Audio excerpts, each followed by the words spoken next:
সবাইকে ঈদ মোবারক। আজকে বৈরী হাওয়া ছিল। আমরা উপজেলা প্রশাসন সহ আমাদের নেতা কর্মী, এলাকার জনগণ সকলে মিলে একসঙ্গে নামাজ পড়ার জন্য আজকে আমরা উদ্যোগ নিয়েছিলাম একটা বড় মাঠে।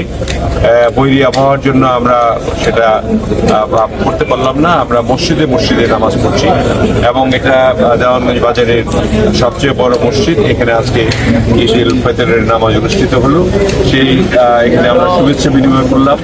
আমি আমাদের প্রশাসনের লোকজন, আমাদের নেতা কর্মীরা, আমাদের সাধারণ জনগণ সবার জন্য আমি শুভেচ্ছা কামনা করেছি, ঈদ মোবারক দিয়েছি এবং আমরা সকলে মিলে যাতে আজকের এই মহিমান্বিত দিনে আমরা রমজানের পরে যে আজকে ঈদ পালন করলাম সেটা যাতে সুন্দরভাবে আমরা মেনে চলি। আগামী দিনগুলিতে রোজার মধ্যে যেভাবে আমরা আচরণ করেছি সেই আচরণটি যাতে আমরা বজায় রেখে বাংলাদেশকে এগিয়ে নিয়ে যাই।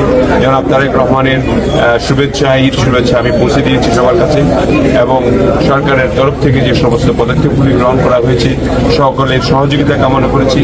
আমি মন্ত্রী পরিষদের একজন সদস্য হিসাবে আমি আশা করি বাংলাদেশের জনগণ একটি ভালো সরকার পেয়েছি এবং প্রধানমন্ত্রীর নেতৃত্বে বাংলাদেশ এগিয়ে যাবে।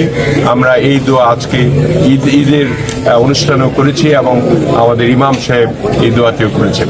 আমরা আশা করি সকলে মিলে আমরা আগামী দিনে ভালো একটি বাংলাদেশ দেখব।